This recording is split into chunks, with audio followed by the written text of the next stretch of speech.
Yo guys, welcome to a brand new video. It's been quite a while since I made a build video, but recently the new Land Beyond was added to the game if you pre-ordered the $100 version of the the Year of Prophecy bundle.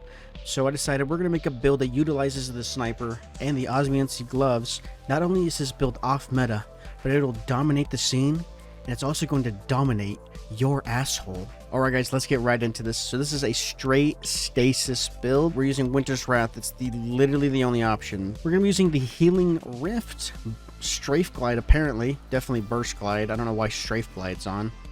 Penumbral Blast, it's the only melee option, and then we're using Cold Snap Nade. You need to for the Osmiomancy gloves. For the aspects, we're using Ice Flare Bolts, comboed with Glacial Harvest. While we're using this, we'll be able to freeze a lot of targets, and when we shatter those targets, basically it'll track to the next. And with Glacial Harvest, when we shatter those targets, we'll get Frost Armor from picking up the Stasis Shards. For the fragments, we're going to be running Whisper of Fissures. This just makes our Stasis explosions, or the Shatter explosions or whatever, bigger. We're also using Whisper of Conduction, so whenever we shatter those targets and we make those Stasis Shards, they'll track to us, giving us Frost Armor. Whisper of Rhyme, that increases up to 8 stacks and increases how long it lasts, so that's always nice.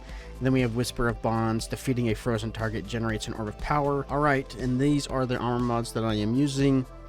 Like always, the chest piece is completely up to you, depends on the activity that you are doing. And the armor piece we are using is Osmiomancy gloves. What this does is your Cold Snap Nades have additional charges, so you get 2 of them, and they recharge faster when they hit a target, and when you shatter that target and they seek, they'll travel further. And for the main weapon of the build, New Land Beyond, previously known as No Land Beyond in Destiny 1, used to be a PvP menace, and now in Destiny 2 it is a PvE menace. Still good in PvP, but I feel like it is going to shine way more in PvE for Destiny 2. Bullseye Bolster, landing a precision hit substantially increases this weapon's target acquisition, handling, reload speed, and stability. The target acquisition is very nice because it feels like sometimes you hit the precision and it just fucking doesn't, but hey. And for the intrinsic trait, the Master, scoring precision hits increases this weapon's damage until the wielder's defeat.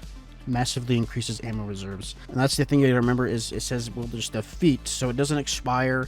They don't go away unless you die. If you don't die, you can get up to 100 stacks. It starts at the Master, goes to, I think, the Grandmaster, and then it goes to the Grander Master. There might be one between all of those. For our other 2 weapons, I'm using the Lotus Eater with Repulsor and Destabilizing Rounds. It's just a really good fucking weapon, what can I say? We're also using Fire and Forget. This is only, I think you can only get this from Dares of Eternity when it's one of the drops, but even then it's like 14 weapons you have to get through. Alright guys, that is the build. If you don't have New Land Beyond, you could also use Icebreaker. Really, on paper, has significantly more synergy. If you don't have either of them, you're shit out of luck. I also did try to do a prismatic version so you could have your precious Devour. I know all you Warlock mains can't leave the fucking house without your Devour.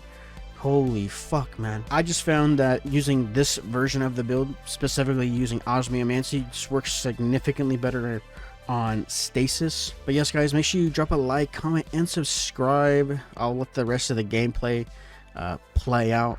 And yeah, there's no game audio. I wasn't recording the game audio, I had it set to something else. It was a solo Warden of Nothing GM using this build, and it cooks, so let's get to it.